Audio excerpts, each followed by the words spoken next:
requesting for a statement from the Administration and Internal Security Committee with regards to fight against drug trafficking in the country. And the Honorable for Kinango, Honorable Gonzi Rai, will be seeking a statement from the Defense, Intelligence and Foreign Relations Committee with regards to safety of a Kenyan in Saudi Arabia. This is pursuant to the provisions of standing orders that the members will be requesting for statements on those concerns emanating from their areas or constituencies where they represent. Also this afternoon,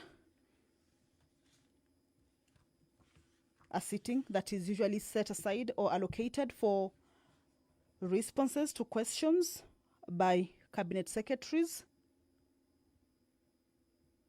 The Honorable Cabinet Secretary for Environment, Climate Change and Forestry, Honorable Aden Duale, is expected to appear before the floor of the House this afternoon to respond to questions of various questions by 6 members.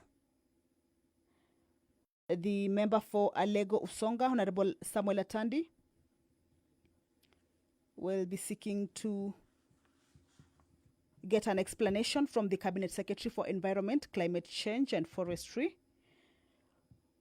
on why the National Environment Management Authority, commonly referred to as NEMA, issued a license for the construction of residential properties along Othaya Road, Kileleshwa, despite the potential environmental impact caused by the developer. Also, why NEMA permitted the construction of the said building to proceed without public participation, and also explain why the developer has been able to continue constructing the said illegal structures even after repeated requests and petitions from concerned residents. The member for Chepalungu, also Honorable Victor Koech, will be asking the Cabinet Secretary to confirm the presence of Lalea Company Limited and Naraitoi Company Limited that are engaging in large-scale irrigation-based farming along Amalo River in Chepalungu constituencies. Also confirm the allegations made by the residents of surrounding villages, including Chemegwa, Kinyanga, Kobolwo, Kosia, Kamosiro, Nogirwet, and Kamongil area, that the said companies are engaging in cloud seeding activities, resulting in alterations to the local rainfall patterns, with some villages experiencing a complete lack of rain throughout the year, despite other parts of the constituency receiving rainfall. I'm sure at this point we will be able to understand the activities of cloud seeding once the Cabinet Secretary explains in length, or rather when he responds in length to this particular question that will be asked by the Honorable Member for Chepalungu. Also, the Honorable Member Victor Koech will be seeking the Cabinet Secretary to state the steps the Ministry intends to take to address the concerns raised by the affected residents. The member for Westlands, Honorable Timothy Wanyonyi, will also be seeking some explanations from the Cabinet Secretary on the reasons behind the depletion of rivers. This includes the number of permanent rivers that have dried up in each county over the past 4 years, and the plans by the ministry to address and mitigate the situation. Also enumerate the entities and groups that discharge their effluent in rivers, along with the number of private dams constructed in the last 2 years, and the policy statement outlining the penalties imposed on such entities for negative environmental actions.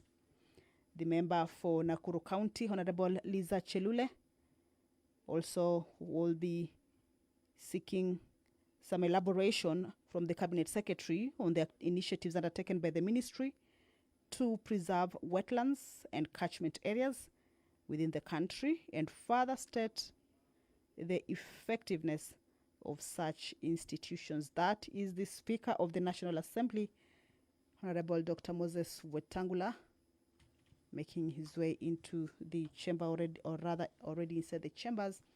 Of course, he will be giving his communication with regards to the activities of Parliament going forward. Allow me to hand you over to this live broadcast brought to you by PBU in partnership with KBC. Good afternoon. Ewe Mwenyezi Mungu, ambaye kwa hekima na wema wako umetoa nyadhifa za viongozi na mabunge kwa ustawi wa jamii na utawala wa haki wa wanadamu. Twakusihi utazame kwa neema nyingi sisi watumishi wako ambao wameridhika kutuita ili tutekeleze shughuli muhimu za jamhuri yetu. Twakuomba uteremshie baraka zako sisi tuliokutanika hapa na utujalie tuyatende na kufikiria mambo yote tutakayofikishwa mbele yetu kwa njia ya haki na uaminifu, ili utukufu na sifa zako siendelezwe na ili kustawisha amani, ufanisi na heri ya nchi yetu na wale ambao haja zao umezikabidhi mikononi mwetu. Amen.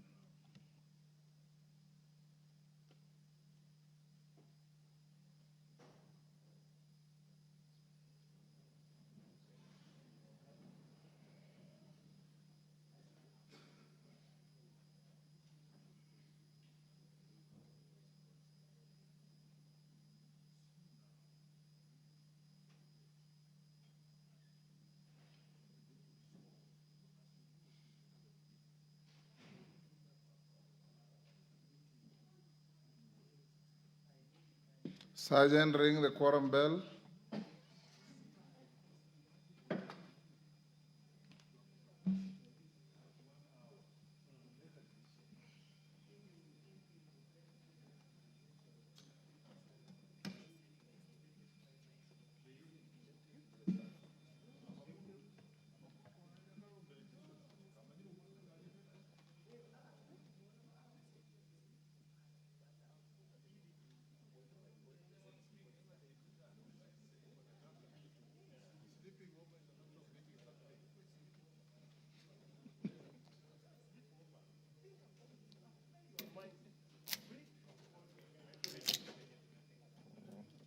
Huyo Mlemba.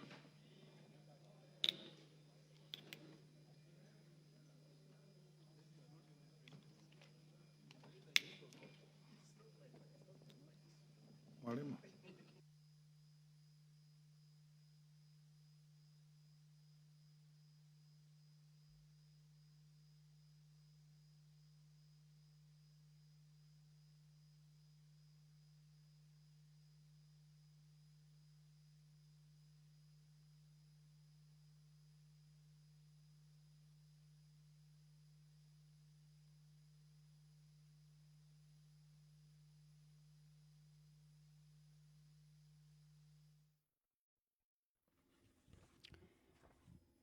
The prayer has been said and the chair has been taken, but the House lacks the requisite quorum. This is unlike the Tuesday afternoon sitting, where after the prayer had been said and the chair taken, the House had attained its quorum, but it's a bit different on this afternoon sitting. This afternoon, remember, the business that will be transacted is the cabinet secretaries responding to various questions that were forwarded to him by Parliament on concerns that were raised by various members.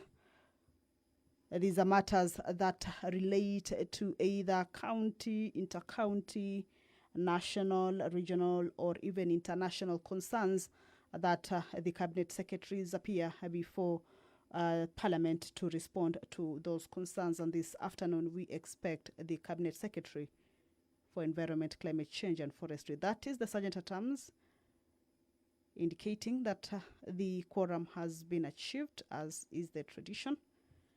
So allow me to hand you over to the live broadcast. Good afternoon.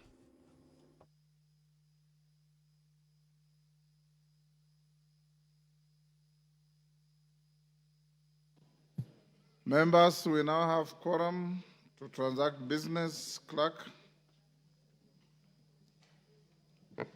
Order number 1, administration of oath. Order number 2, communication from the chair. Order number 3, messages. I have a communication. Oh, we have a communication. Thank you. Honorable members, I have a short communication on the public participation program on the special motion for the removal from office by impeachment of His Excellency, the Deputy President of the Republic of Kenya. Honorable members, further to the communication issued yesterday on consideration of the special motion for the removal from office by impeachment of His Excellency Rigathi Gachagua as the Deputy President of the Republic of Kenya, and today's briefing on the public participation program relating to the consideration of the special motion, I wish to guide further in the matter. As members are aware, the advertisements published today inviting submission of views and notifying the public of hearings on the special motion list all 290 constituencies and indicate that the exercise is to be coordinated from 47 count venues or collection centers across the country. Arising from the members' briefing held earlier today, I wish to clarify that the public participation program additionally contemplates the collection of views at the constituency level. In this regard, I confirm that the officers of the clerk shall be present to assist the collection and compilation of views from onward transmission to the office of the clerk through the respective collection compilation centers specified in the public advertisements. The House is accordingly guided. Thank you.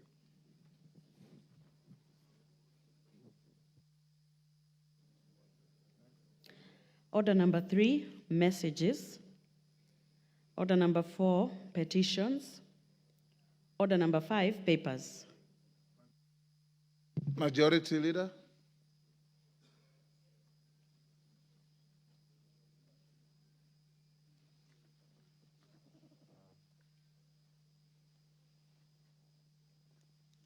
Bukosi, you want to stand in for them? Yes, Honorable Speaker, on behalf of the Majority Leader, I beg to lay the following papers on the table of the House today, Wednesday, October 2nd, 2024, afternoon sitting. 1, the 2024 Annual Public Debt Management Report from the National Treasury and Economic Planning, and 2, the Independent Electoral and Boundaries Commission, IEBC, Annual Report for the period ended 30th June 2024. Thank you, Honorable Speaker. Thank you. Chairperson, Departmental Committee on Justice and Legal Affairs, Honorable Murugara, your report is on my desk. It's on my desk, yeah. I'm going through it and have some issues with it. I need to discuss with you. I've been informed. I was informed, Your Honor, I was informed. I have to come and see you. We have a discussion. Excellent. Thank you very much. Next order. Order number 6, notices of motion. Order number 7, questions and statements.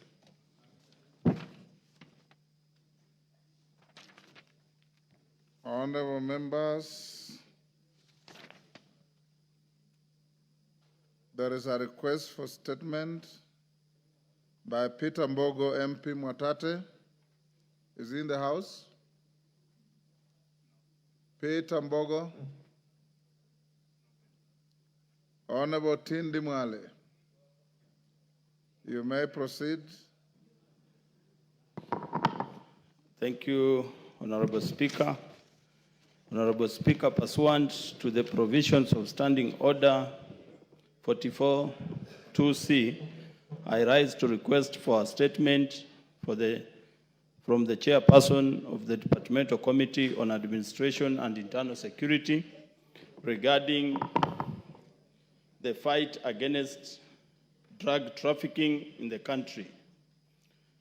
Honorable Speaker, over the years, Kenya has been identified as a transit country for heroin trafficked from Afghanistan and the Arabian Gulf to Europe and Americas and other parts of Africa. Presently, there is a huge domestic heroin and cocaine abuse problem, particularly in the coastal region. Despite concerted effort by the government, there have been reports of state and public officials facilitating the inland movement of heroin and other drugs, as well as the activities of certain organized crime groups. A notable axis exists in Kenya between heroin trafficking and other crimes, such as corruption, human smuggling, armed trafficking, and poaching. The country also remains a transshipment point for the global cocaine trade. Reports indicate that upon arrival in Kenya, cocaine is shipped onwards to Ethiopia, Tanzania, Somalia, both for consumption and onward trade. It is noted that Kenya's cocaine trafficking market is attributed to limited maritime enforcement capabilities and hampered drug interception, as well as involvement of law enforcement officers who have been identified as the primary organizers and facilitators of cocaine distribution and retail sale within the country. Honorable Speaker, it is against this background that I request for a statement from the chairperson of the Departmental Committee on Administration and Internal Security to appraise the House on the following. Roman 1, the number of users of hard drugs in the country registered by National Authority for the Campaign Against Drug Abuse, NACADA, with specific focus on heroin and cocaine. Roman 2, the reported involvement of the law enforcement officers, especially Kenya Police and the National Intelligence Service, in facilitating cocaine transit, distributing, and sale in the country. And 3, Roman 3, the status of the war against drug abuse, including an enumeration of rehabilitation programs for persons affected by drug abuse, majority of whom are the youth. I thank you, Honorable Speaker. Thank you, Honorable Tindi Mwale, Chairman, Administration and Internal Security, Tongoyo. Yes, Rindikiri, I am a member of the committee. No, Mr. Chairman, I just wanted to say something to it. Yes. Go ahead.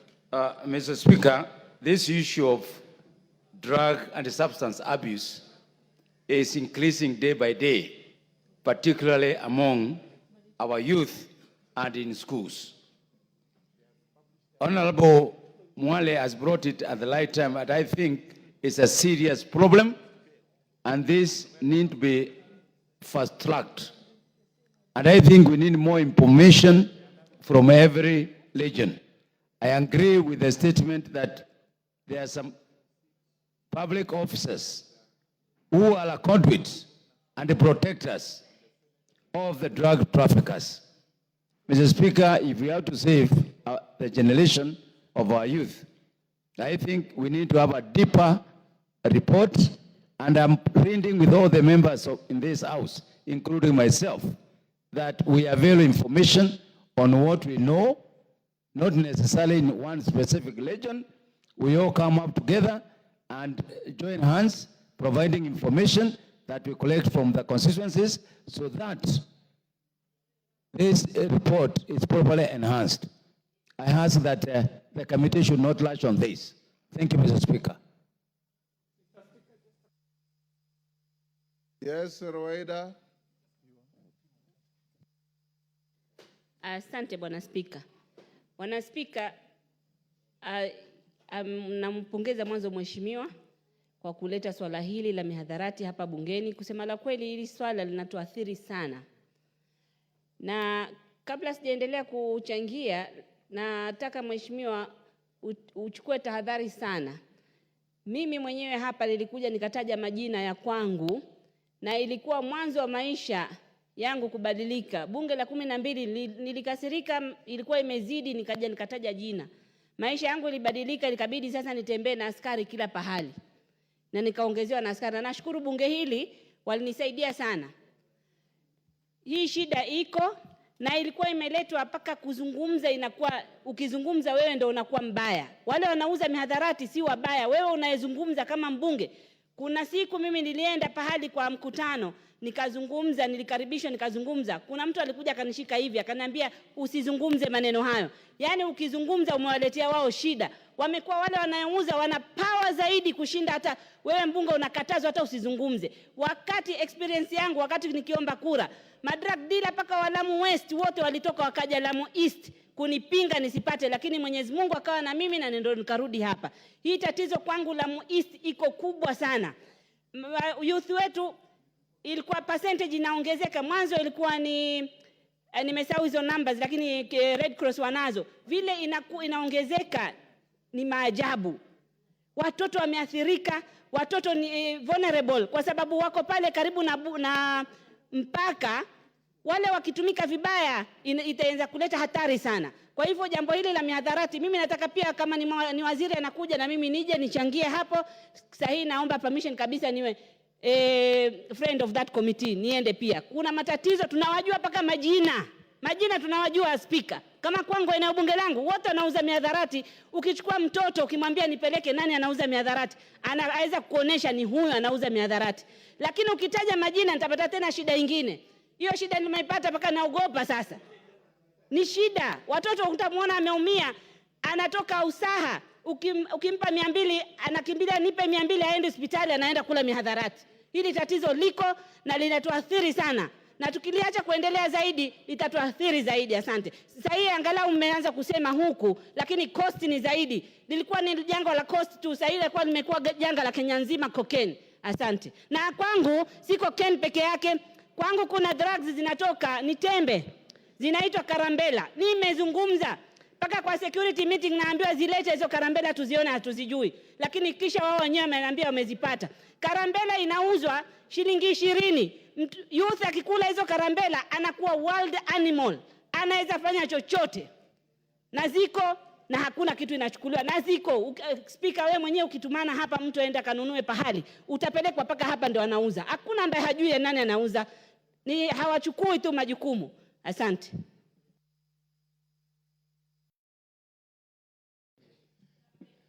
Mr. Speaker, thank you for the opportunity.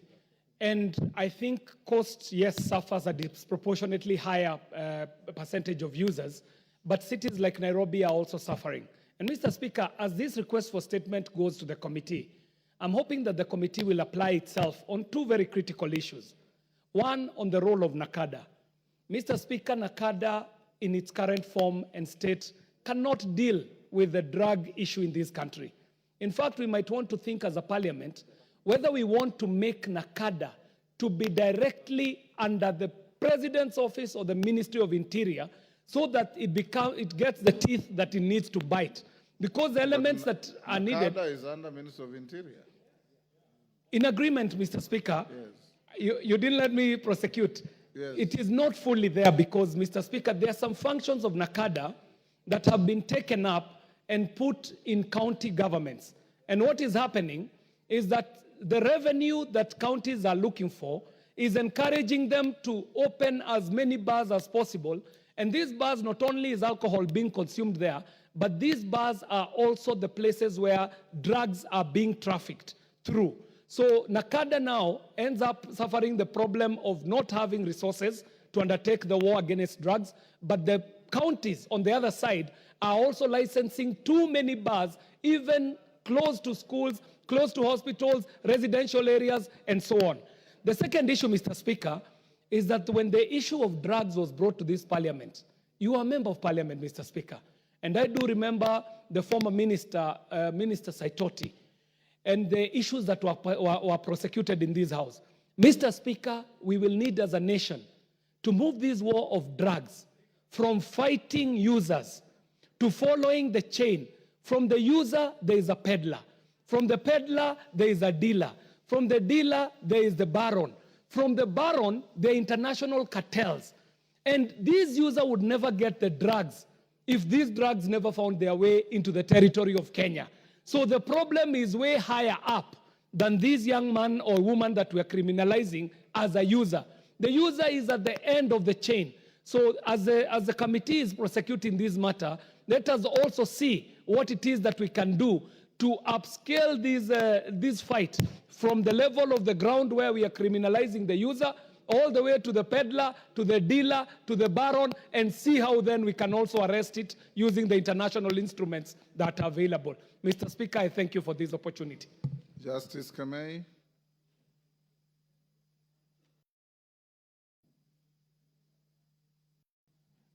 Thank you, Mr. Speaker, for this opportunity to add my voice to this very, very pertinent subject. An issue that is threatening the generations of this country. Earlier on, Mr. Speaker, we used to think that it was a phenomenon of cities like Mombasa and Nairobi. The truth of the matter that right now is that this substance abuse has gone to rural areas like our constituencies. In my constituency, Mr. Speaker, there is something called Kutber. I don't know where it came from. Kuber. Something called Kuber. I don't know where it came from. That language does not even belong. It's called? Kuber. Kuber. Kuber. K-U-B-E-R. I don't know where it came from. You see a young man putting it in his mouth. The next thing is a pale shadow of himself. It is spreading in so many schools, institutions, Mr. Speaker, and it is threatening the generations of this country. Mr. Speaker, I want us as Parliament to apply ourselves fully to this issue and not to leave it to the Ministry of Interior alone and not leave it to NACADA alone. Mr. Speaker, I support. Thank you. Yes, Ounda.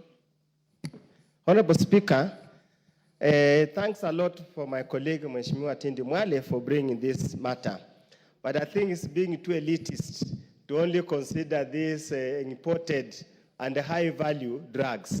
Honorable Speaker, where we come from, we have the maintenance of Bang, Sativa, whatever it's called, Bang. And Honorable Speaker, It's called cannabis sativa. Cannabis sativa. I'm most unfortunate because I border Uganda. And what happens, nowadays the growing is being done in Uganda, and Funyula constituency, particularly the border point at Bukwamba and part of Sigalame, is the entry point to Kenya. And Honorable Speaker, I will shock you beyond belief that actually the people who are growing bang in Uganda and transport and peddling through across Kenya to come to Nairobi are actually the policemen. They are the policemen. And we have raised this issue continuously. I even raised it with the county commander. Are you saying Kenyan policemen? Yes, Kenyan policemen. In Uganda? Yes, they cross over to Uganda and grow bang and bring and they make sure they supervise the border point because Apora's border point through Mulwanda, Sigalame, and Bukwamba, and actually transport it and they escort it all the way, Honorable Speaker, to here Nairobi. You can see how deep rooted this menace is, how well it is supported and protected by the security forces. And that's why we want to ask the committee, and it's good has been directed to the Committee of Internal Security. They really need to rein on their police force and all security apparatus in this country. Yes, they make a lot of money from it, much more than they make from their salaries and allowances. But you cannot do that at the expense of the young people in this country. Honorable Speaker, if you go to most schools in Western Kenya, when you look at the boys and the girls, even the girls are becoming notorious. They look like zombies. We are even worried. We used to laugh that people from Mount Kenya region and central, their classrooms, kindergarten classrooms were empty. Probably the next few years to come, in Western Kenya, also the classrooms are going to be empty because the boys are not doing the work they are supposed to do. Women are complaining all over, Honorable Speaker. We ask you for your assistance to solve this menace so that we can continue to reproduce because we need more numbers to take over our position as we grow old. Thank you, Honorable Speaker.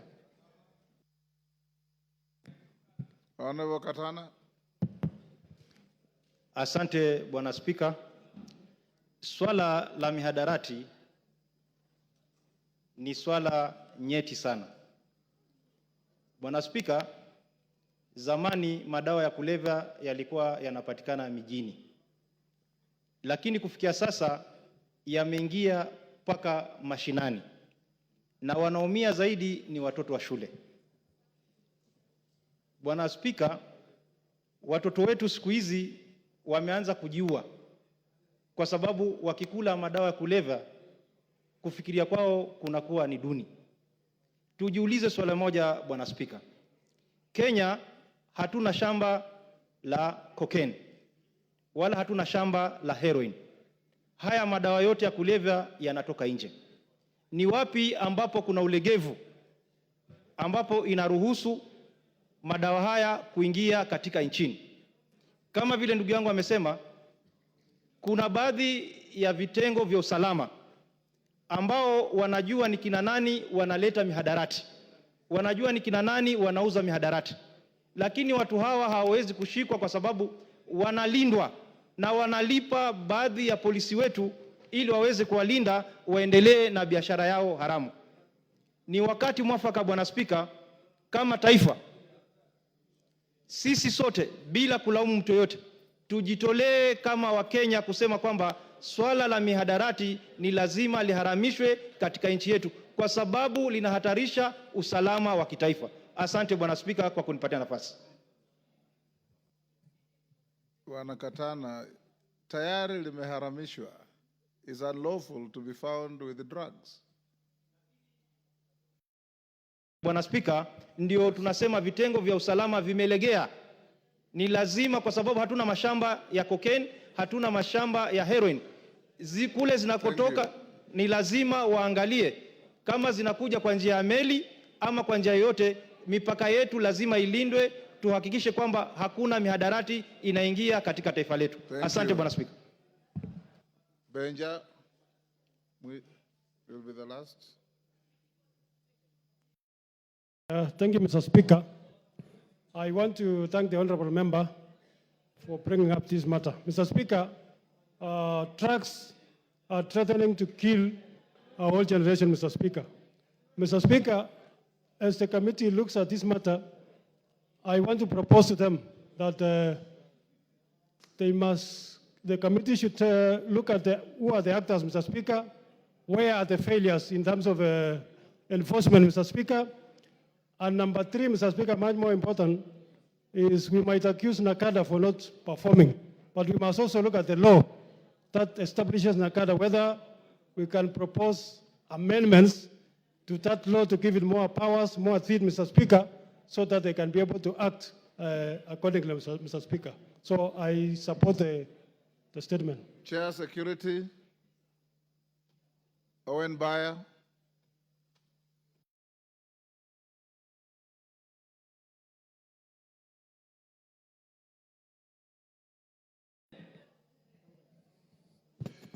Honorable Speaker, the Honorable Tongo is not here, neither is the Vice Chair, Colonel is not here. Inform them to bring a report, an answer in the next 2 weeks. 2 weeks, Honorable Speaker. Member much for obliged. Taita Taveta. Member for Taita Taveta. Thank you, Mr. Speaker, for the opportunity. Member for Mwatate, sorry. It's Mwatate. Mwatate, Bwana Mbogo. Thank you, Mr. Speaker, for the opportunity you've given me to give my statement. My statement reads. You should tender an apology to the House for coming late. This is the second time I'm calling you. I'm sorry, Mr. Speaker, for coming late. Yes. I was tied up somewhere in the hospital. I'd gone to see a patient. Sorry for that. Go ahead. Request for statement regarding the rise of insecurity in Taita Taveta County. Honorable Speaker, pursuant to the provision of Standing Order 44-2C, I wish to request for a statement from the chairperson of the Departmental Committee on Administration and Internal Security regarding the recent rise of insecurity in Taita Taveta, particularly in Voi and Matate constituencies. Honorable Speaker, the rise of insecurity in Taita Taveta County has negatively impacted not only the safety but the well-being of the residents, particularly in Voi and Matate constituencies. The constituencies have experienced a number of insecurity incidences in the last 5 months, with people being killed and borders stolen. For instance, in May 2024, Mr. Marian Charlie Chow of ID number 278-97833 was found dead at a satellite site around Rianchore hillside with multiple cut wounds. Additionally, a border rider, Mr. Dunningston Makio Mangombe of ID number 1382264, was found dead on 14th April 2024 in Voi Central Business District and his border stolen. On May 28, 2024, Mr. Silas Silomengo Machongo, a border rider in Ronge Ward, was found dead in Voi constituency and his border stolen, while Mr. Julius Mafuga of ID number 299-51391 was allegedly beaten to death by a police officer from Matate Police Station in May 2024. Further, Mr. Sylvans Manjala Mvoi of ID number 370-23429 was attacked and severely injured on 2nd September 2024 within Sagala Ward in Taita Taveta County, and his border stolen. He was rushed to Moi County Referral Hospital for treatment and later referred to Kilimanjaro Christian Medical Center in Moshi, Tanzania, where he succumbed to the injuries. The matter was reported to Voi Police Station under OB number 63/03/09/2024. Honorable Speaker, it is against this background that I request for a statement from the chairperson of Departmental Committee on Administration and Internal Security on the following. 1. Provide a report on the status of investigation into the incidences, including the death and attacks reported to Voi Police Station. 2. The action being taken to ensure the perpetrators of the crimes are arrested and prosecuted without delay. And 3. The measures being put in place to curb insecurity in the region.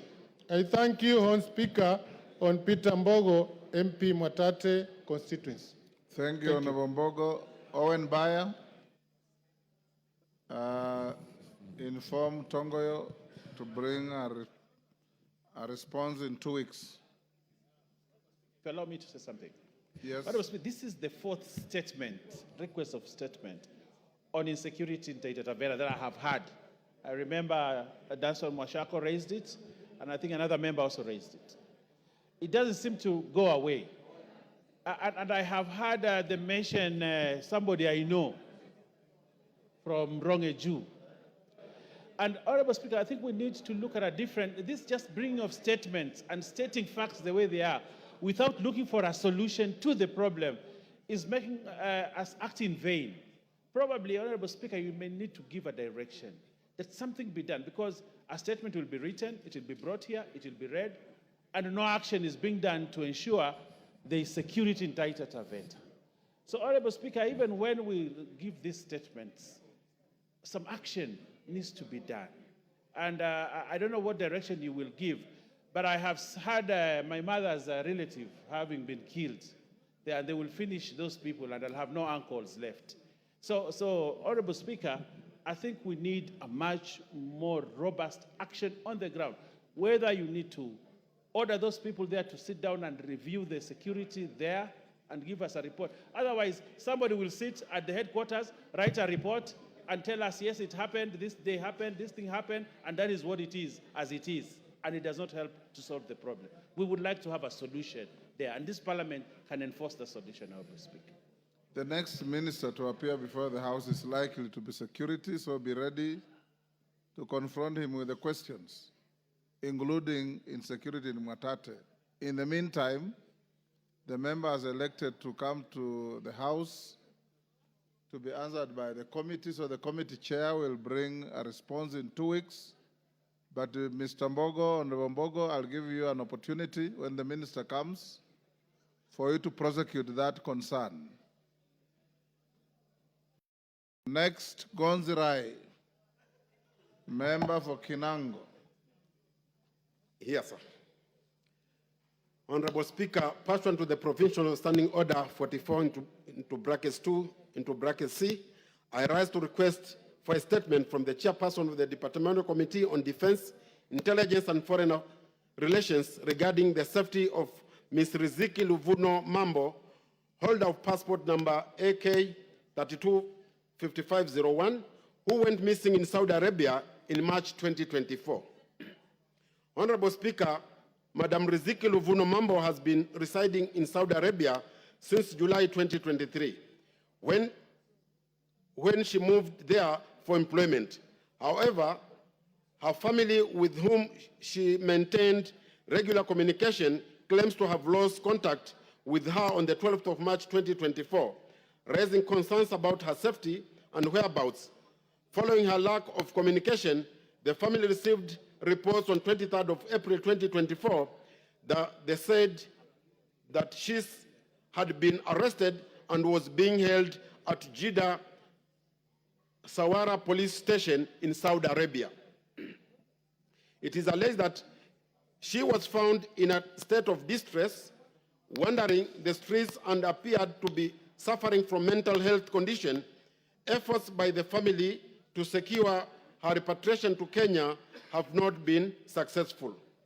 Honorable Speaker, it is against this background that I request for a statement from the chairperson of the Departmental Committee on Defense, Intelligence and Foreign Affairs on the following. 1, the circumstances surrounding the arrest of Madam Riziki Luvuno Mambo by the Saudi Arabia police.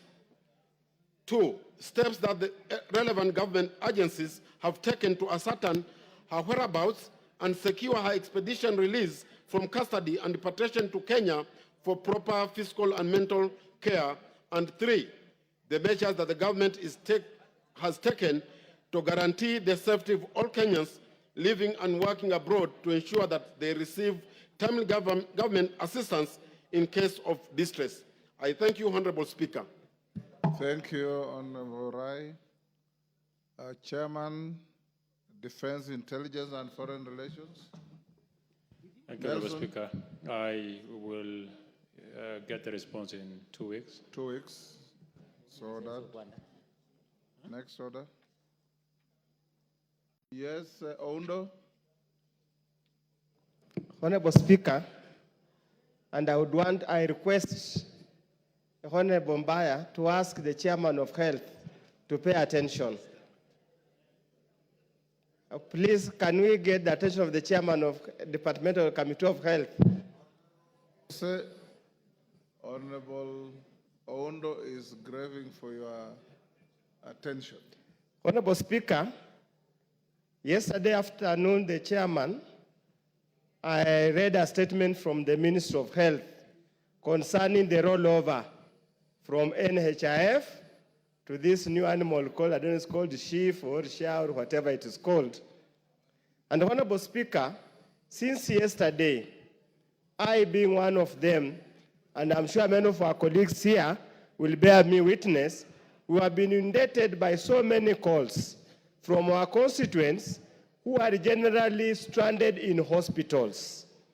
Because in many hospitals, be they private or public, many patients are being told that the NHIF card they have is not valid, is not acceptable at this particular moment.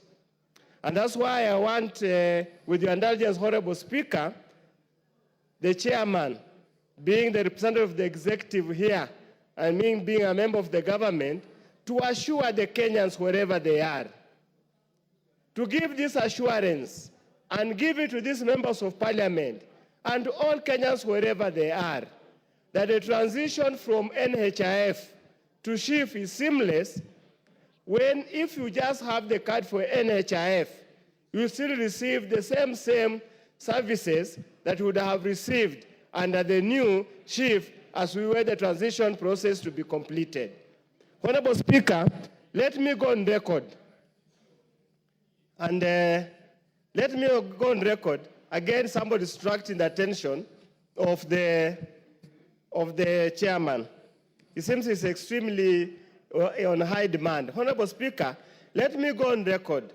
As we were coming in this afternoon session, one of my constituents called me that they had earlier booked to go for a spinal injury operation at Kenyatta University Teaching Referral Hospital. At the point of discharge today, they were told that the card they have is not valid, cannot be used. Luckily enough, and Honorable Speaker, my God is always with me whenever I walk. I bumped into the chair, and he was magnanimous enough to pick his call the CEO of the hospital, and that's how we have been able to intervene and save the situation. I'm just wondering, how many Kenyans have got access to Dr. Pukose?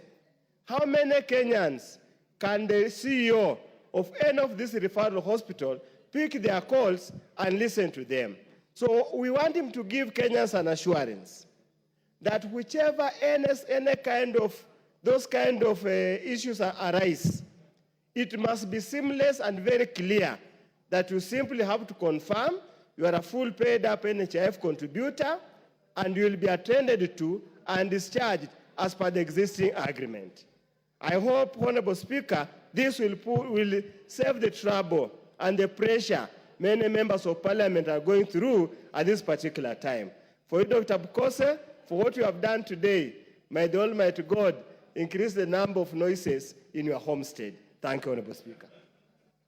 Dr. Pukose. Thank you, Honorable Speaker, and I want to thank Honorable Undo for being magnanimous enough to accept that we have been able to intervene and his patient will now be going home after the spinal surgery that was done at Kenyatta University, and we were able to call Dr. Dagane, who is the CEO, Kenyatta University, and intervened. Honorable members, for record purposes, as we speak today, 12,600,833 as per today, Kenyans have been transitioned to Social Health Insurance Fund. Out of that, those who are in NHIF are 9,640,523, and those who are newly registered are 2,900,323. This is the current figures. And members, I can confirm that as you will find that messages are coming to your phone where without you even having done anything. You are among those 9,600,000 that have been transitioned from NHIF to Social Health Insurance Fund through the system without you doing anything, after they cleaned the system. The system initially had about 12 million Kenyans, but about 3 million people do not exist in the Kenya National Registration Bureau. So it is only after cleaning the fingerprints that everybody, when you have your key in your ID, you will find that now you don't need to take your fingerprints, because what the system they have now is that with your ID, they can access your fingerprints within the Kenya National Registration Bureau. I want to assure Kenyans outside there and the honorable members in this house that no Kenyan will be denied the services. I think the unfortunate information outside there is that it is the ministry is not doing enough, but I know they are trying their best.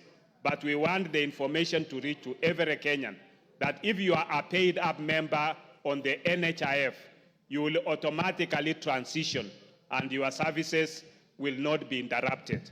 So, and Honorable Unda is a witness, because when we called the CEO Kenyatta, he has personally gone to see the patient in that ward in bed 7. I think it was bed 7, bed 9 in the Jude ward. Yes, so he's personally gone to see the patient, and many of those within the hospitals, they should not worry about paid up members who are in the NHIF.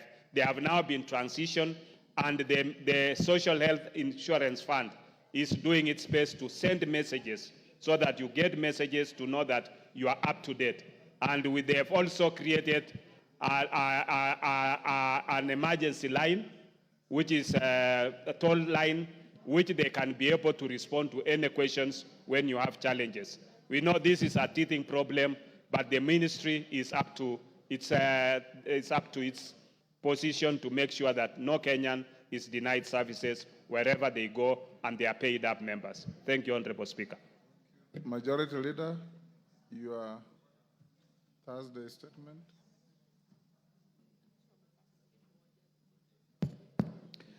Thank you very much, Honorable Speaker. Honorable Speaker, pursuant to the provision Standing Order 44.2a, I rise to give the following statement on behalf of the House Business Committee, which met on Tuesday, 1st October 2024, to prioritize business for consideration during the week.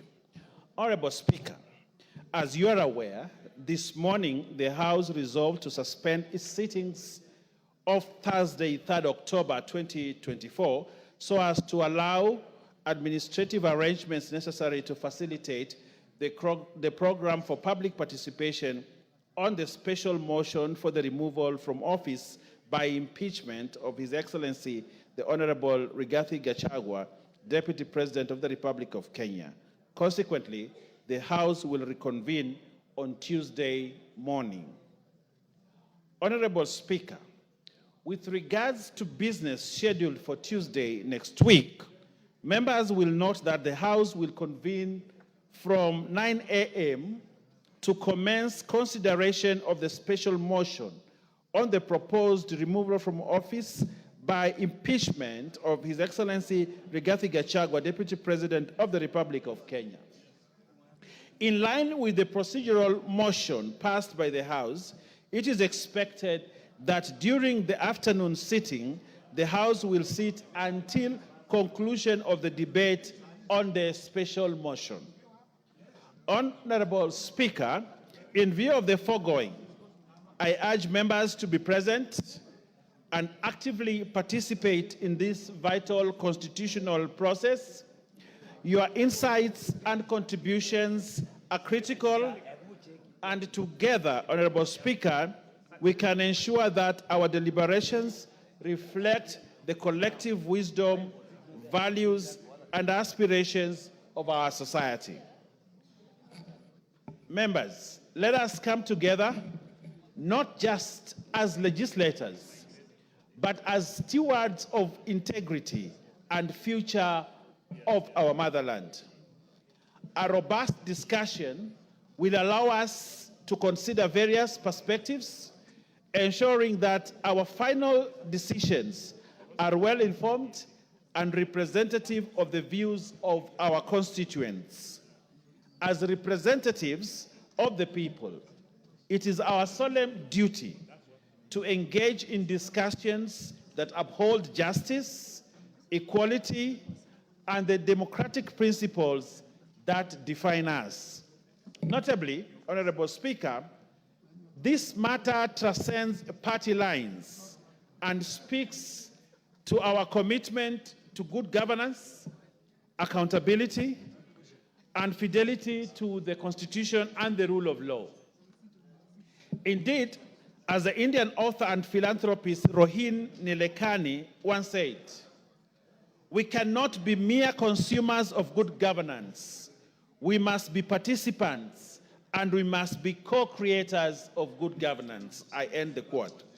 Honorable Speaker, having said that, in accordance with the provisions of Standing Order 42A, 5 and 6, I wish to convey that the Cabinet Secretary for Interior and National Administration is scheduled to appear before the House on the afternoon of Wednesday, 9th October 2024, to respond to the following questions. And just like the Honorable Speaker told the member for Mwatate, this is the time that probably he needs to bring those questions. And that day, on the Wednesday, 9th October 2024, the first question by private notice will be question number 008 of 2024 by the member for Lugari, the Honorable Nabwera Nabi, MP, regarding circumstances that led to the death of two brothers, Mr. Bonventure Ounza of ID number 380-63032 and Mr. Callistus Apwike of ID number 41-444-793 by police based at Santo Police Station.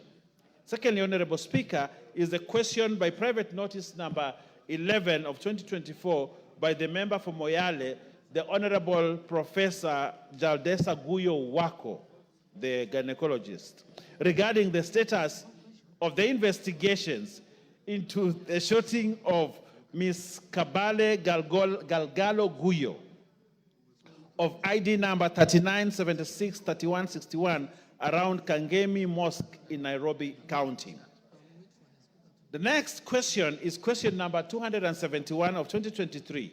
This is a 2023 question, Honorable Speaker, by the member for Laisamis, the Honorable Joseph Lokuton, MP, regarding staffing of births and registration offices in Laisamis and Loyangalani sub-counties. Question number 02 of 2024, Honorable Speaker, by the member for Matungu, the Honorable Oscar Peter Nabulindo, MP, regarding the surge in cases of livestock theft in the Western region and in particular Matungu constituency.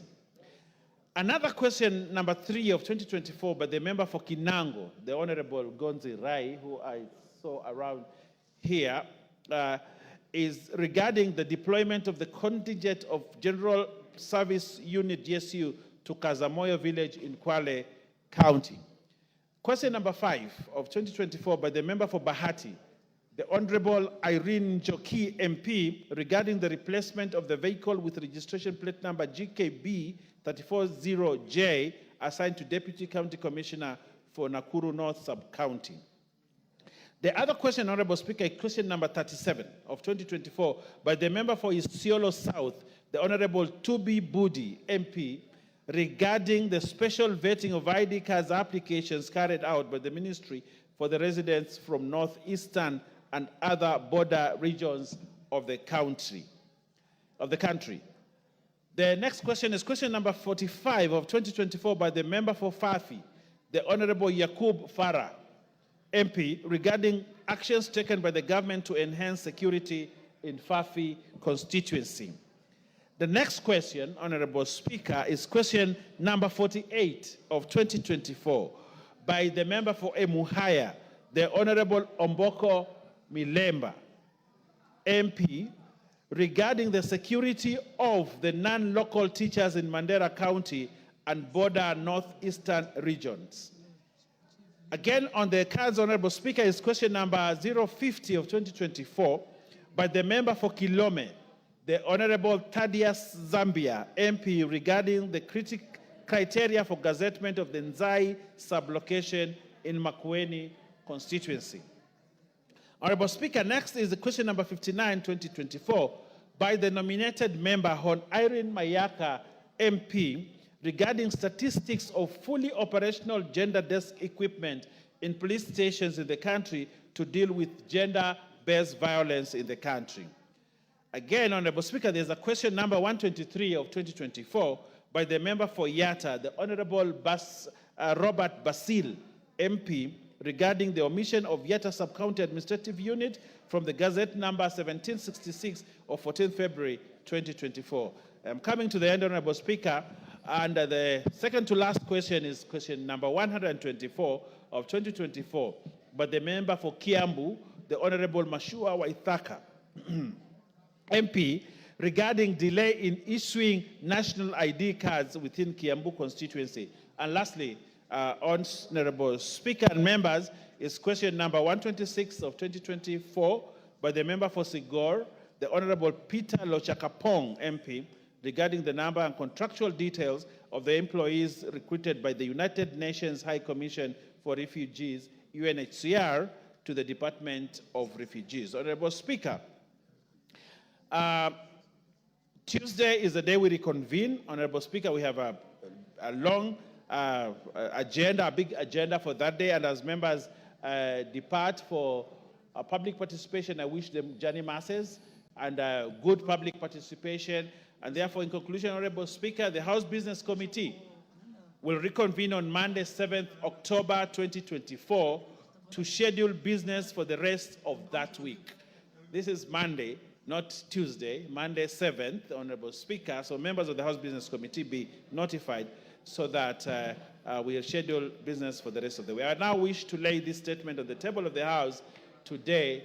Thank you very much, Honorable Speaker, and good luck. Thank you, Honorable Owen Bayer.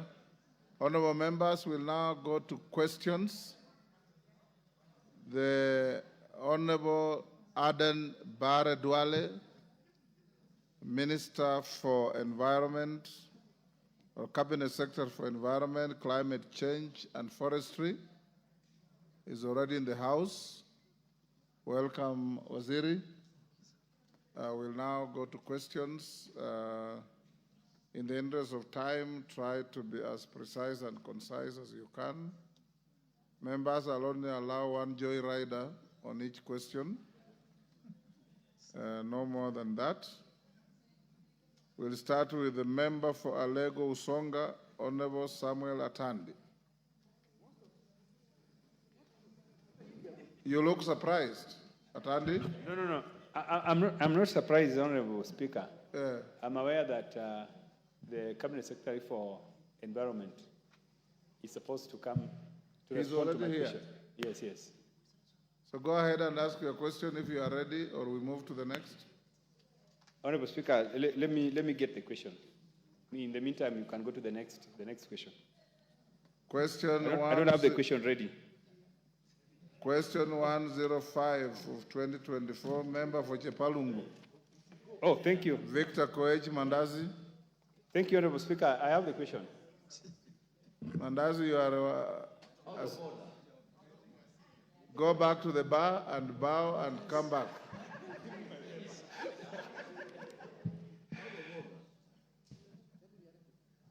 Honorable Speaker, I'm ready. Go ahead, Honorable Atandi. Thank you, Honorable Speaker. Honorable Speaker, my question is number 304 of 2023. Yes. And the question is, one, could the Cabinet Secretary explain why the National Environment Management Authority, NEMA, issued a license for the construction of residential properties along Othaya Road, Kileleshwa on LR number 33734/338, despite the potential environmental impact caused by the developer? Number two, state why NEMA permitted the construction of the said building to proceed without public participation. Number three, explain why the developer has been able to continue constructing the said illegal structures even after repeated requests and petitions from concerned residents. Thank you, Honorable Speaker.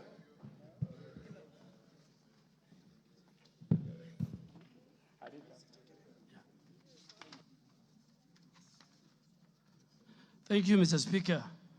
And Mr. Speaker, it's a privilege to come back to this house, which is my second home, a house that I have a lot of respect for and members that I have a lot of regard for. Mr. Speaker, the Honorable Atandi asked a number of questions. In the interest of time, Speaker, I want to state that my ministry and agencies that are under me, like NEMA, are fully committed to upholding the Environmental Management and Coordination Act, CAP 387, and all its regulations as passed by this House, with the primary objective of ensuring environmental protection and sustainable development. Mr. Speaker, let me say it for record, that environmental protection for this generation and the future generation is found in the preamble of the Kenyan Constitution. So it's not even an article of the Constitution. There are many articles, but the preamble of our Constitution talks about protecting our environment for this generation and the future. Coming to the specific question, in the case of the proposed residential development, LR number 3734/338 on Odaya Road, Kileleshwa, allow me to note that the following why NEMA issued a license for the construction. The said developer, named Dettiland Company, sought to construct a 314-story building consisting of 224 residential units. Given the scale of this project, Mr. Speaker, it was classified as a high-risk undertaking as defined by Section 58(1) of MCA as passed by this House, and Legal Notice number 31 of 2019. As per the law, any high-risk project, Mr. Speaker, is required to undergo a thorough environmental impact assessment process to assess if there are any environmental impacts. An environmental impact assessment, Mr. Speaker, was conducted through a NEMA-registered EIA expert called Neolife Consultants Limited, and the report was submitted to NEMA for review and ultimate to give a license. The reference number of that environmental impact assessment, Mr. Speaker, is attached, and the member has. Same, Mr. Speaker, NEMA reviewed the report, found it adequately addressed all the potential environmental impacts, supported by a detailed environmental and social management plan. The Nairobi City County, Mr. Speaker, or the Nairobi City County government approved the same development plan, and then NEMA issued the environmental impact license number NEMA EAA PSL 8261 on 7th July 2020 with conditions of sustainable development and sound environmental management of the proposed project, which to date NEMA, under its obligation, does continuous monitoring. Honorable Speaker, in conclusion, I wish to affirm the Ministry's dedication to safeguarding the environment while balancing the need for sustainable development that contributes to Kenya's economic growth, socioeconomic growth. Our action remains aligned with both the national and international environmental standards. Honorable Speaker, the second question that the member have asked my good friend Honorable Atandi would state the reasons why NEMA permitted the construction of the said building to proceed without public participation. Honorable Speaker, on the onset, allow me to know that public participation is a critical and a principle in our Constitution. It is also a very integral part of any environmental impact process, assessment process, as mandated by Section 59 and Section 60 of the Environmental Management and Coordination Act, and above all, Regulations 19 of the Environmental Impact Assessment and Environmental Assessment Regulation 2003, passed by this August House. For this project, I wish to confirm public participation, Mr. Speaker, was conducted as follows, and it's there in the documents that I've provided to the House and to the member. NEMA dispatched copies of the Environmental Impact Assessment report to 9 lead agencies on the 4th of March 2019 for sectoral review and comments as required by Article 20 of the Environmental Impact Assessment Regulations. These entities include the Ministry of Environment ourselves, the County Physical Planning of Nairobi, the Water Resource Authority, Kenya Urban Authority, Roads Authority, National Land Commission, Public Health officials of Nairobi County, Nairobi City Water and Sewerage Company, and finally Nairobi County Director of Environment. NEMA also, Mr. Speaker, had issued a proponent with a notice of publication on the 1st of March 2019 to invite the public to make oral or written comments on the environmental impact assessment study report. It was captured in all the daily papers. In the Star on Wednesday, 13th March 2019, again on the Star on the 20th March 2019, on the Kenya Gazette notice number 2531 of 15th March 2019, in nearly about 4 radios, 4 classified adverts per day. NEMA received again varied public comments as detailed in the attached. Consequently, a public consultation meeting was held on the proposed site on the 27th of June 2019 with the participation from 62 residents. The minutes of the public consultation, Mr. Speaker, are attached. And that's why this House is going on a recess tomorrow to do public participation. It is central to our Constitution. Nobody can avoid it. Neither can NEMA has the luxury to avoid it. A major concern raised by the residents was conformity to zoning policy of the area and the number of floors, connection to the sewer. All these were addressed, Mr. Speaker. Mr. Speaker, let me make it very clear as the new minister to this docket. Zoning, sewerage, all these are functions of the county government of Nairobi. And the Senate has a role to call the governor or his officials to the same. Speaker, in the view of that, I have just highlighted there was indeed meaningful public participation and information disclosure of the project.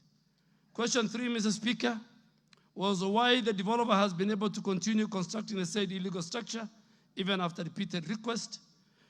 Mr. Speaker, the construction has continued despite several petitions by some of the concerned residents. I am indeed aware that the residents have lodged petitions with NEMA and other government bodies. Residents were also advised to appeal for a tribunal independent evaluation on NEMA. Speaker, this House, in its mandate in making laws and regulations, has given the citizens recourse to appeal. If you are not happy with the NEMA decision, then you go to the NEMA Complaints Committee. If you are not happy, then you go to the independent environmental tribunal chaired by somebody of a standing of a judge of the High Court. And reputable institutions like Law Society of Kenya, Mr. Speaker, have their representation. So the members were advised to go there, and the Speaker, since there was no court order, nobody has gone to the tribunal, nobody has gone for an independent evaluation of the NEMA decision. NEMA and the other agencies continue to monitor with the compliance with the environmental impact assessment. Mr. Speaker, finally, I wish to reiterate the following. The Ministry through NEMA remains committed to ensuring all full compliance with the Environmental Management and Coordination Act and its regulations as passed by the House. Thank you, Mr. Speaker. Thank you. I think we're going to give one joyrider. Let me see. The Honorable Gitonga Murugar, member for Tharaka Nithi. Oh, you're on the intervention button. The Honorable Zamzam. Oh no, she's pulled it out. Yes, I was going to allow you after one joyrider. Then you can respond, but we can go to you directly if there are no people. Proceed. Thank you, Madam Speaker. Madam Speaker, let me say that the response by the Cabinet Secretary appears satisfactory. And given that also is new, I don't want to put a lot of pressure on him. The only observation that I want to make based on his response is that it appears these matters will be dealt more by the county government of Nairobi County Government is one that should take a lot of blame on this matter, because the initial concern was that that area is zoned and the buildings that are coming up are beyond the guidelines of the particular zoning. So it means that the Nairobi County government has allowed these structures to go up beyond the guidelines of the zoning. But what I wanted to ask the minister is that these buildings are coming up and issues like drainage, the sewerage systems of the area have not been improved or expanded. Don't you think that as the minister in charge of environment, this is something that should concern you? That structures are going up, even to 20th floor, yet these structures are also important. So are they not going to affect the environmental aspects of the county? And going forward, things like flooding, you saw what happened during the recent flooding. One of the issues that was raised is that we are not respecting the environmental orders.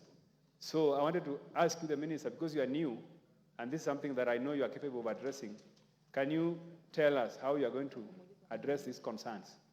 Because that's the biggest problem.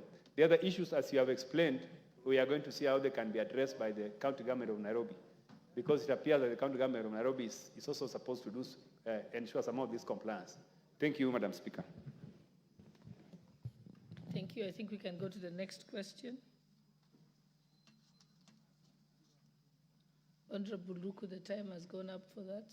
You're a member for Chabalungu. You may go to your question, 105/2024. Yeah, thank you, Speaker. I would wish that the Cabinet Secretary before us today, I would like to read my question as follows. That could the Cabinet Secretary confirm the presence of Lalela Company Limited and Naraitoi Company Limited that are engaging in large-scale irrigation-based farming along Amalo River that is bordering Chepalungu constituency? Number two, confirm the allegation made by the residents of surrounding villages, including Chemengwa, Kinyanga, Kobalwa, Kosia, Kamosiro, Nogirwet, and Kamongil area that the said companies are engaging in cloud seeding activities, resulting in alterations to the local rainfall patterns, with some villages experiencing a complete lack of rain throughout the year, despite other areas of the constituency receiving rainfall. Number three, Speaker, state the steps that the ministry intends to take to address the concerns raised by the affected areas, residents. Thank you, Speaker. Cabinet Secretary, you may proceed. Thank you, Madam Deputy Speaker. Just to, if you allow me, Honorable Atandi has raised it. The Constitution and the people of Kenya in their wisdom, have allowed separation of powers between the two levels of government. Zoning, waste management, pollution, whether it's air, sound, is a function of counties. But I want to assure this House, now that I'm the Minister for Environment, we will not issue a license. We will be the ones. If we don't issue, nobody can build. And I want members to help us and help the country. People are building flats that the people who live in those flats, in those residential areas, have no access to light, they have no access to fresh air, and you can imagine, if you have young children, those children will not grow. I'm not a doctor. Dr. Pukose and the doctors who are sitting in this house and those who are listening will agree with me. But I have given NEMA strict instructions that is not going to be business as usual. On Honorable Koet, Madam Deputy Speaker, I want to confirm that there is the existence of these two companies, one in Narok West constituency, bordering Chepalungu constituency. And I also wish to confirm that these companies practice large-scale farming using irrigation. The second question, Madam Speaker, was to confirm the allegations made by the residents of those 5 or 6 villages that the said companies are engaged in something called cloud seeding. Madam Speaker, on the second question, if you allow me, let me, the engaged in cloud seeding, before I proceed, let me try to respond to this question and allow me briefly to explain to the House what cloud seeding is all about. Cloud seeding is where weather modification technique that changes the amount or the type of precipitation from the clouds in terms of rain. There has been research done aimed at establishing whether this is viable, but all studies have shown that the input expenses are far more than the benefits. Madam Speaker, the ministry is not aware, through our meteorological department, that such entities are engaging in cloud seeding activities within the said locality. On the alteration of rain patterns in the area of interest, Madam Deputy Speaker, data available to us from the neighboring Longisa automatic station owned by Kenya Meteorological Department indicates that there has been an increase in the annual rainfall in that area totals as from 2018 to 2023, and I have attached the figure and the maps to this document, which I've shared with the members. Secondly, Madam Deputy Speaker, the member asked to allow me to highlight that what the ministry, through the Meteorological Department, has done. The Meteorological Department, the Kenya Meteorological Department, has recently installed automatic weather stations in Chapalungu constituency and all its environments. However, specific variability in the specific locations could not be established due to lack of data. Our ministry and our department will continue monitoring the data for analysis to draw adequate information, and I want to assure you, once we make a policy formulation, we will forward to address this issue, and we will not allow our communities to be aggrieved. Madam Speaker, the third question was the steps the ministry intends to take to address the concern raised by the affected residents. Honorable Madam Speaker, on the last question, allow me from the onset to commit and to state our commitment towards protecting the interests of our local communities. To this end, in addressing the concerns of the affected residents, I commit to do a follow-up with the Ministry of Water and its agency, the Water Resource Authority, to ascertain the abstraction of water from both River Amalo and River Nyangores, as mentioned, and we will report back to this House in very, very due course within 2 weeks. Further, going forward, we hope that by the enactment of the meteorological bill, which is before the House, the Meteorological Department will have the powers to regulate weather-related activities in the country. Thank you, Madam Speaker. Thank you. Before I allow one interjection and then the owner of the question to confirm whether he's satisfied with the answer by the Cabinet Secretary, allow me first to welcome very special guests who are seated in the Speaker's Gallery from Kisii County. Mr. Moega Onchweri, Mrs. Moega, Wakili Wycliffe Moega, and for Claire Ombati. And I think I'll allow the Honorable Osoro, Sylvanus Osoro, to welcome them on behalf of the National Assembly. He will explain. Thank you very much, Honorable Speaker. Honorable Speaker, I had to make this very, very special request, which is again unprecedented in this House, to welcome very, very special guests to me, because Mr. Moenga Onchweri picked me from the streets and took me to school. upon the demise of my parents. This is a very special guest to me. It's a very emotional thing to me because when he actually came where somebody had given me a small casual job of welding after I had dropped out of school, he picked me and decided to take me to school, back to school, educated me until I finished. And ironically, one thing that is very special, Honorable Speaker, is that this is the first time that Mr. Mwenga is stepping his feet in Parliament at 78 years old. And when I made a request to this House, Honorable Speaker, and to the leadership of this House, they agreed to have them sit there so that they see what we do in this House and to see their product. But again, on the flip side, Honorable Speaker, I got surprised today when I welcomed Mr. Mwenga that he also knows the Honorable Member for Kisii County, the Honorable Doris Donya Aburi.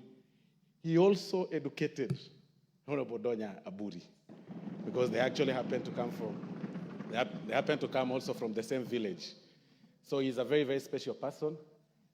His dream to become a member of Parliament years back did not materialize for Nyaribari Chache constituency, but I've just told him that by me being member of Parliament, and Honorable Aburi, member of Parliament, is actually a double victory. So, and that is why I made this very special request. Thank you very much, Honorable Speaker. Okay, thank you. Yes, the Honorable Donya Deris will give you 3 minutes. Madam Speaker, the beauty of Samaritans. I'm always talkative, but when I look at them, today I'm very humble. I've eaten a lot of vegetables because parents and Samaritans are the best thing that God can give. You can even attest, Honorable Soro, you can think he was reading the Bible. He's also come because the parents are there. See what the parents, Madam Speaker, have done to us. Today we can't even kashawalize anybody. We are just good. We are very obedient. And please, honorable members, M-Pesa your parents. Please, parents believe girls are the one who give them food, who send them M-Pesa, unlike the boys. Now we change it, honorable members, the male. Please, those who are here today, send your mom some M-Pesa and make it 10,000 and above. Even CS, Honorable Dwale, I will come for 100,000 from you. I send to my mother. Thank you, Madam Speaker. Okay, now thank you for the digression. I think we can proceed. I'll give one honorable member to add their question. Honorable Zamzam, member for Mombasa, and then we will go back to the member for Chebalungu to confirm if you're satisfied with the answer. Asante sana Mheshimiwa Spika, na mimi niweze kumshukuru mzee kwa kuweza, mzee Mwenga, kwa kuweza kulea hawa vijana wawili. Leo ni wabunge ambao sisi tunawacelebrate hapa ndani ya hili bunge. Na mimi imenikumbusha sana mzee marehemu Yusuf Haji, na yeye pia aliweza kunisomesha, na ndio maana mnaona jambo lolote likija hapa la Nurdin Haji, yule ni ndugu yangu, lazima nitampigia upatu.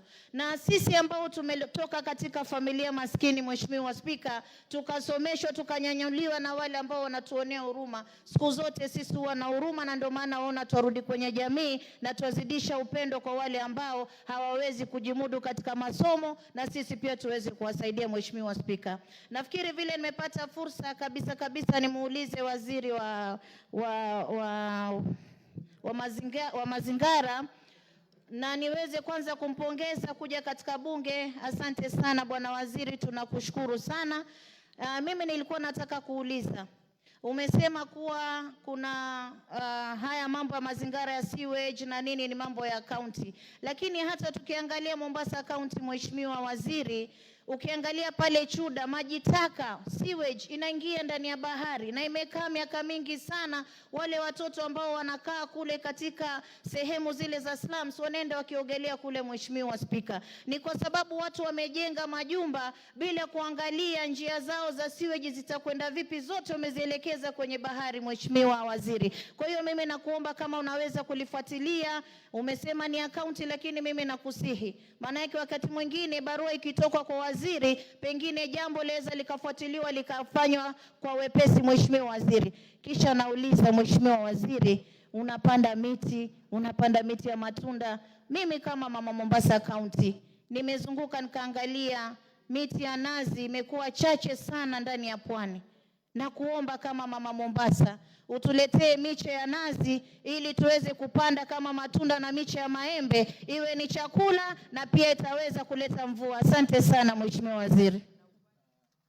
Before I allow the Cabinet Secretary to respond to her brief question, let me allow the member for Chapalungu. I think, Honorable Mugambi, I think the Speaker already ruled on this, that it will be one rider question and then back to the owner of the question.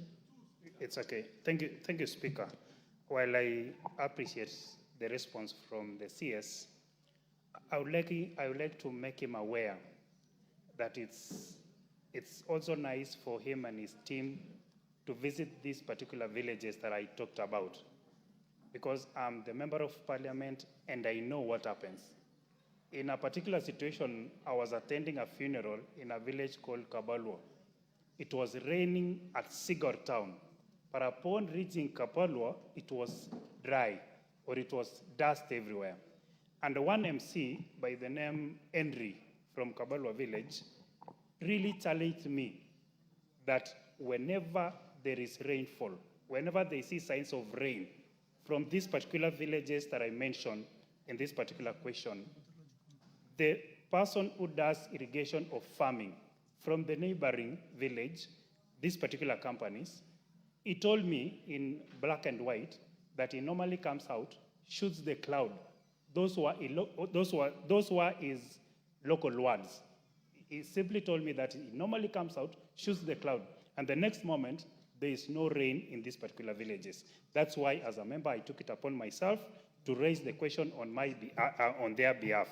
And equally, it is worrying to the effect that this particular data that you gave out, that these particular villages have seen an improvement in rainfall, it is totally wrong. I want to say this particular data is wrong as far as I am concerned, because I know these particular villages. The only time that these villages have received rainfall is when the entire country is receiving heavy rainfall.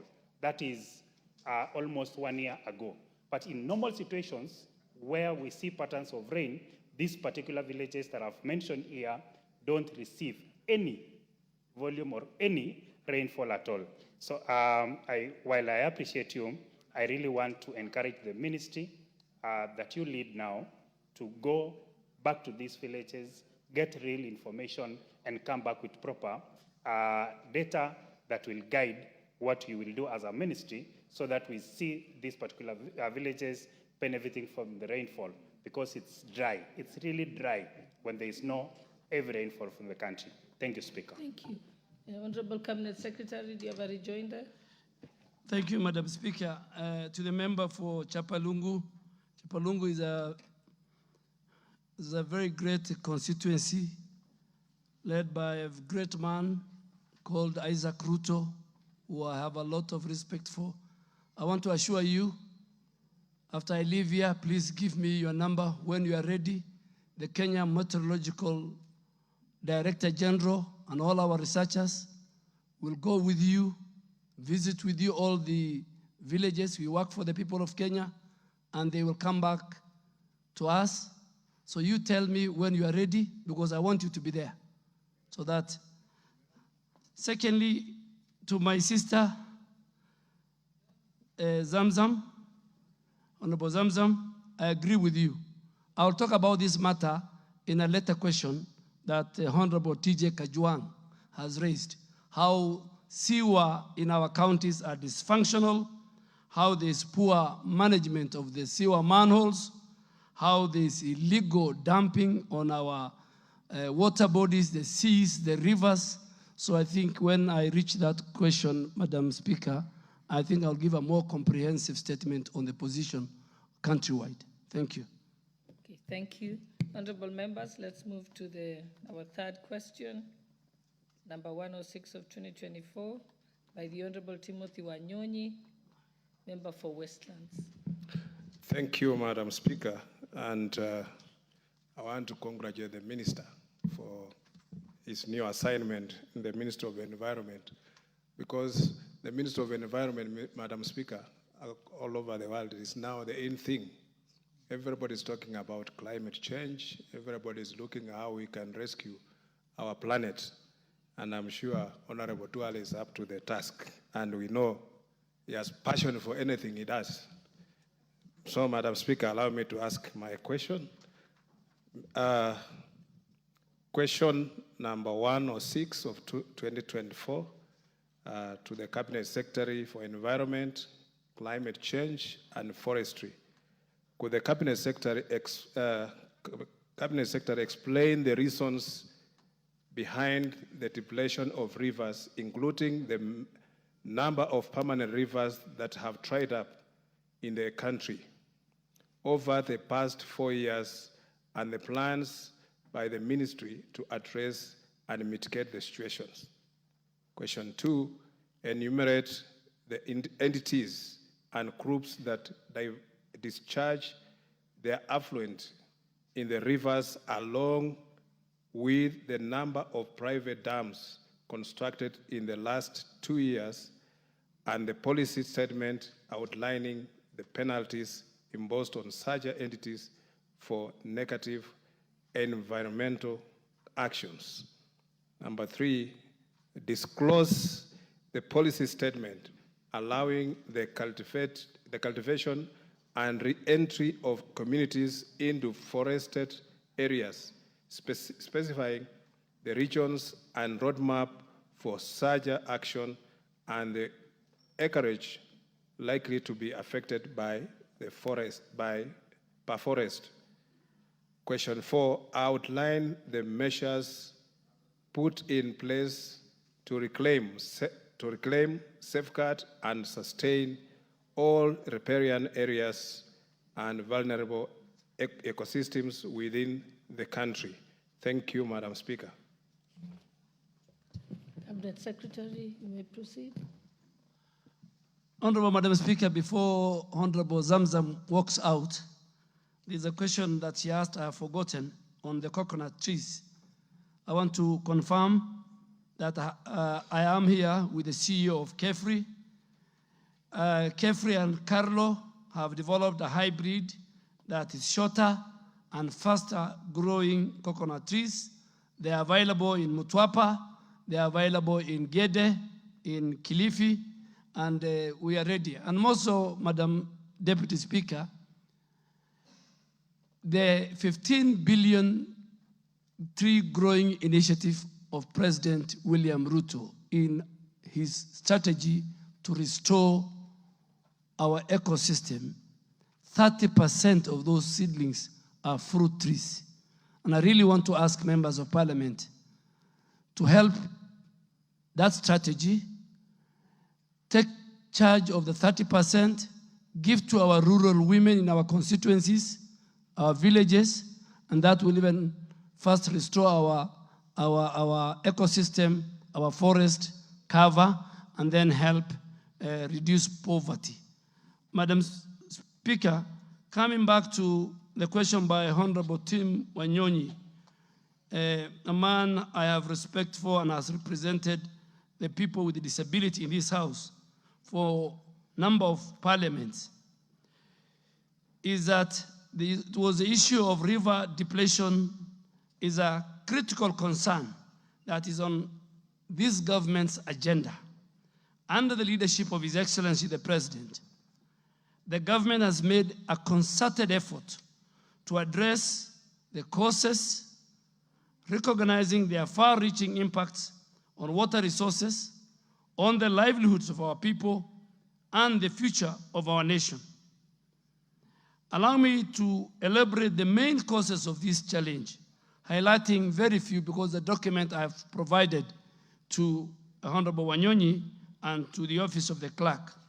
One of it is deforestation and degradation of water catchment areas in very critical water catchment areas like the Mao Forest Complex, the Aberdare Ranges, Mount Kenya Forest, and all this has led to a significant reduction in the ability of these forests to regulate our river flow. For instance, rivers such as the Mara, the Sondu, and Njoro, which originate from the Mao Forest, have experienced decreased water levels due to deforestation, which I will again later address in another subsequent question. Two, the other thing that has affected our rivers is prolonged drought and erratic rainfall patterns due to climate change. Climate change is the current currency in the world. It is there, we must face it. You have seen the floods in Nairobi, you have seen the drought, you have seen the landslides. Climate change is a reality. And this has reduced river recharge and flow. Rivers like Athi River, Wasonyiro North River, which support a very critical ecosystem, support our communities, pastoralists, for water, their livestock, and for people, are among those which have been affected by this erratic and prolonged drought. And these changes have significantly led to significant reduction in water availability across the country. There is a third one is of over-abstraction and unsustainable water use for agriculture, for domestic use, and for industrial use is another big challenge. I want to give the example of Wasonyiro River, which flows through the arid and semi-arid areas. It has seen its water levels drop drastically due to excessive irrigation in the upstream areas. Similarly, Athi River is heavily tapped for irrigation and industrial use, contributing to what the member is saying, reduced flow downstream. Encroachment and human activity within our riparian areas is another factor that reduces the flow of our rivers. This has contributed to the degradation of the river ecosystem. The construction, agriculture, and urban development along the rivers like Nairobi River and Athi River have not only reduced their flow, but have also increased the pollution level. Madam Speaker, there is no Nairobi River. What we have in Nairobi River is sewage, is raw sewage, is polluted. And I want to assure you, speaking on behalf of President William Ruto, Nairobi River and all other urban rivers will not be the same again. The Thames River of London, Madam Speaker, at one time was a sludge. I am ready as a minister to take the prize. The president has given me all the powers. And I want the leadership of Nairobi County to work with us. We've started yesterday with the climate works. We will change Nairobi River. It will become blue, and the people around Nairobi River and all of us will walk there. Pollution is another issue that's affecting our rivers. Pollution from industrial, from agriculture, from domestic sources, all these have degraded our rivers. The Nairobi River is a perfect example of high pollution due to untreated industrial waste, sewage, and plastic pollution, further straining its ability to sustain constant flow of water, Mr. Speaker. Lastly, Honorable Speaker, poor agricultural practices, such as monocropping and overgrazing, have led to soil erosion and siltation in many of the rivers. The Tana River, for example, the Kenyan largest river, river, which flows the agriculture. to ecosystems is another use. Other is what use this for river. Climate change is a reality, and this has reduced river recharge for communities, pastoralists, for water, their livestock, and for people are among those which have been affected by this erratic and prolonged drought. And these changes have significantly led to significant reduction in water availability across the country. There is a third one is of over-abstraction and unsustainable water use for agriculture, for domestic use, and for industrial use is another big challenge. I want to give the example of Owasonyiro River, which flows through the arid and semi-arid areas. It has seen its water levels drop drastically due to excessive irrigation in the upstream areas. Similarly, Athi River is heavily tapped for irrigation and industrial use, contributing to what the member is saying, reduced flow downstream. Encroachment and human activity within our riparian areas is another factor that reduces the flow of our rivers. This has contributed to the degradation of the river ecosystem. The construction, agriculture, and urban development along the rivers like Nairobi River and Athi River have not only reduced their flow, but have also increased the pollution level. Madam Speaker, there is no Nairobi River. What we have in Nairobi River is sewage, is raw sewage, is polluted. And I want to assure you, speaking on behalf of President William Ruto, Nairobi River and all other urban rivers will not be the same again. The same river of London, Madam Speaker, at one time was a sludge. I am ready as a minister to take the price. The president has given me all the powers. And I want the leadership of Nairobi County to work with us. We've started yesterday with the climate works. We will change Nairobi River. It will become blue, and the people around Nairobi River and all of us will walk there. Pollution is another issue that's affecting our rivers. Pollution from industrial, from agriculture, from domestic sources, all these have degraded our rivers. The Nairobi River is a perfect example of high pollution due to untreated industrial waste, sewage, and plastic pollution, further straining its ability to sustain constant flow of water, Mr. Speaker. Lastly, Honorable Speaker, poor agricultural practices, such as monocropping and overgrazing, have led to soil erosion and siltation in many of the rivers. The Tana River, for example, the Kenyan largest river, is affected by siltation caused by deforestation and land degradation in its upper catchment. This reduces the river's capacity to hold water, leading to flooding during heavy rains. Go to Garissa County, go to Tana River, go to Lamu. As the river is entering the sea, the kind of siltation that you'll find on Sabaki Bridge. Honorable Speaker, allow me now also to highlight what mitigation measures is the ministry putting. One, we want to restore our water towers at the onset. The ministry is implementing the ambitious 15 billion tree growing presidential initiative to restore all our degraded ecosystem, including the water catchment areas, including the Mau Forest Complex, Mount Kenya Forest, Mount Elgon, Charangani, Aberdares. Restoration and forest protection will enhance water infiltration and will reduce service runoff, thus contributing to river restoration, in which Honorable team has asked.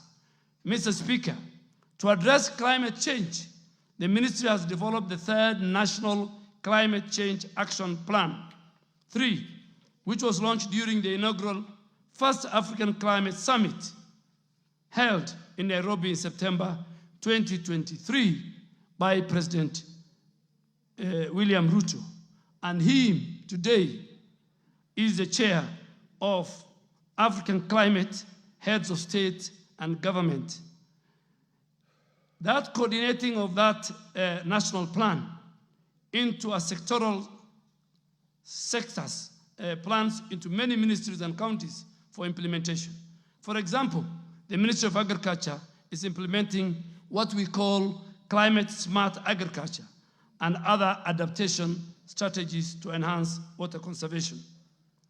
Mr. Speaker, finally, the ministry, through the National Environmental Management Authority, NEMA, we have enforced the protection of the riparian zones by removing illegal structures and settlements. This effort is very critical in ensuring that the rivers have adequate space to flow and recharge naturally. For example, the riparian cleanup and protection campaign along Nairobi rivers are ongoing, and it has started yesterday with the 10,000 young people under the Climate Works program that is initiated by our government. In another month, we'll add about another 10,000. Nairobi will have 20,000. Then we go to the other 5 cities, and by December, 139,000 young people in all our 47 counties and constituencies will be engaged. It's not a choice. Climate change is real, and we must have clear policies for climate mitigation and adaptation as a country. Mr. Speaker,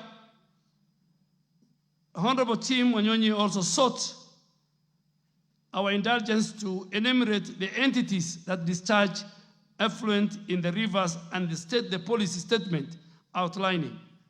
Mr. Speaker, when I went to that ministry, what I saw, I can't believe it.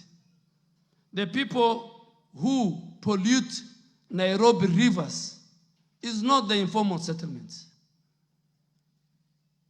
The people who produce garbage are not in the informal settlements.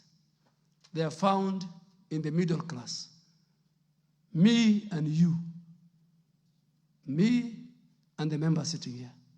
The people who live in the informal settlements, what they cook is so little that they finish. The people who have a lot of garbage at their homes is the middle class in Kenya. So the informal settlements, pollution percentage is less than 1%. So who pollutes the Nairobi River? NEMA has mapped out over 101 industries, factories, apartments, slaughterhouses that discharge their effluent to Nairobi rivers. And the Speaker, I want to confirm, NEMA Director General is sitting here. He has no choice. He must comply with the law and the regulation passed by this House. He has already given them what is called restoration order. And on Monday, I'm meeting Kenya Private Sector Alliance. I'm meeting Kenya Association of Manufacturers.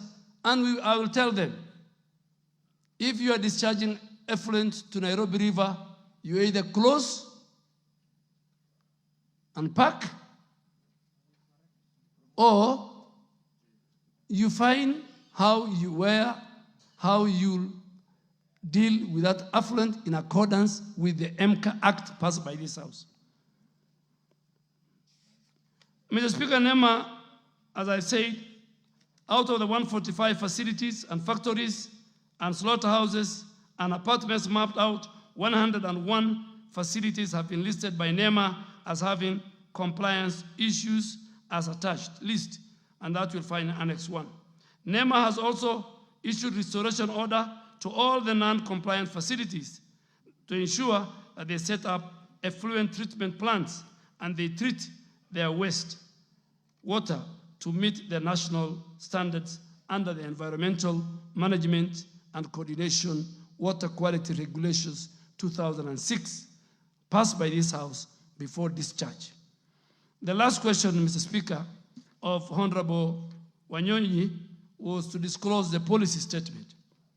Mr. Speaker, it's noteworthy that non-residential cultivation in public forest is governed by the Forest Conservation and the Management Act of 2016, passed by this House.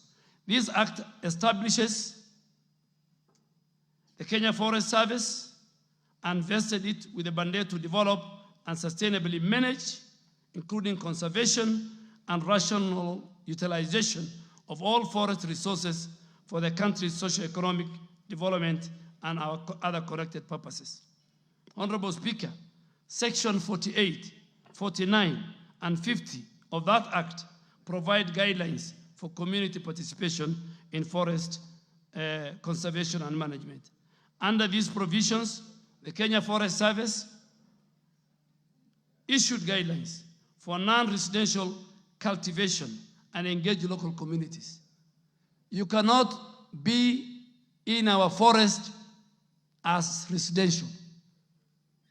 Through the Community Forest Association, there are regulations where you can go cultivate, you can go graze in consultation with the Kenya Forest Service. But non-residential cultivation or residential cultivation, we will not allow.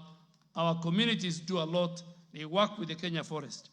Subsidiary legislation in forest, Honorable Speaker, most of Section 58, 1 and 2, community forest associations are granted the opportunity to engage in non-residential cultivation. This allows them to cultivate crops while caring for established trees on the same land and the protection of our forests for 3 years. In 2020, Mr. Speaker, operational guidelines for implementing the Plantation Establishment and Livelihood Improvement Scheme, known as Trees First Guidelines, was put in place, and this was to enhance efficiency and effectiveness of managing our forest plantation.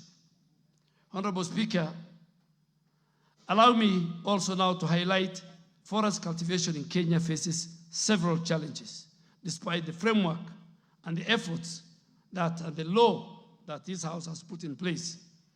We have got forest degradation due to unsustainable cultivation practice, poor management, and lack of enforcement have led to deforestation in some of our areas.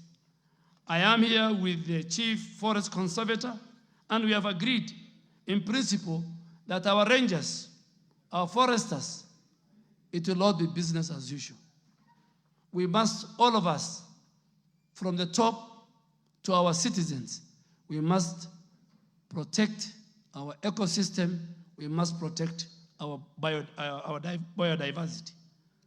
Enforcement is a key issue, Mr. Speaker, because KFS is really underfunded, and I'm sure the Committee of Environment will look into that when our physical space improves, Mr. Speaker.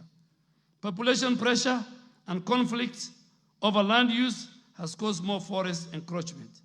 And finally, Mr. Speaker, communities involved in our engagement with Kenya Forest Service do not follow sustainable farming practices, which sometimes can lead to soil degradation, loss of biodiversity, and ecosystem disruption. Mr. Speaker, the other long issue that I need to address, which I've given to Honorable Wanyonyi, because he had many questions, was the challenges and how to improve forest conservation and cultivation.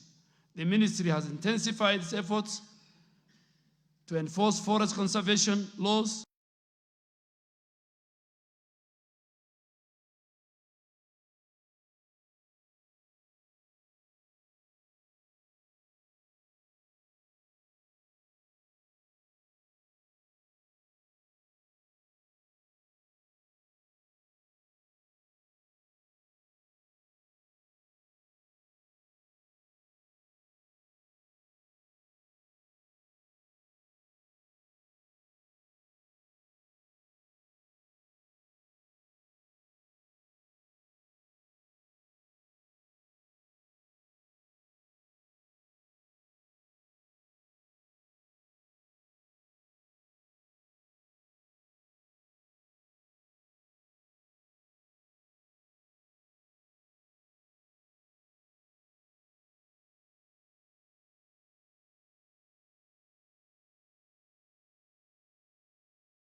mainly through Forest Conservation and Management Act that this House passed in 2016.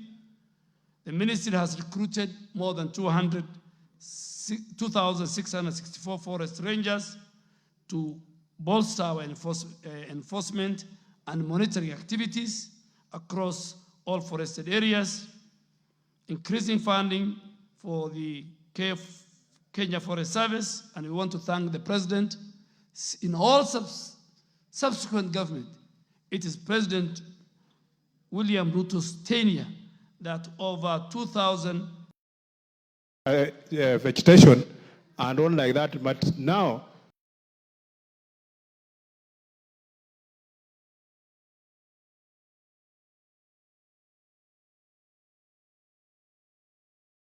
bloom season, during the jacaranda tree bloom season, it would be the most beautiful boulevard with purple flowers along that tree. Because, Mr. Speaker, when a road gets a tree canopy, it stops being a road, it becomes a boulevard. KJ, it's a question time. The question is... The chair has given you some leeway so that you can build on your question, but please ask the question. Yes, sir.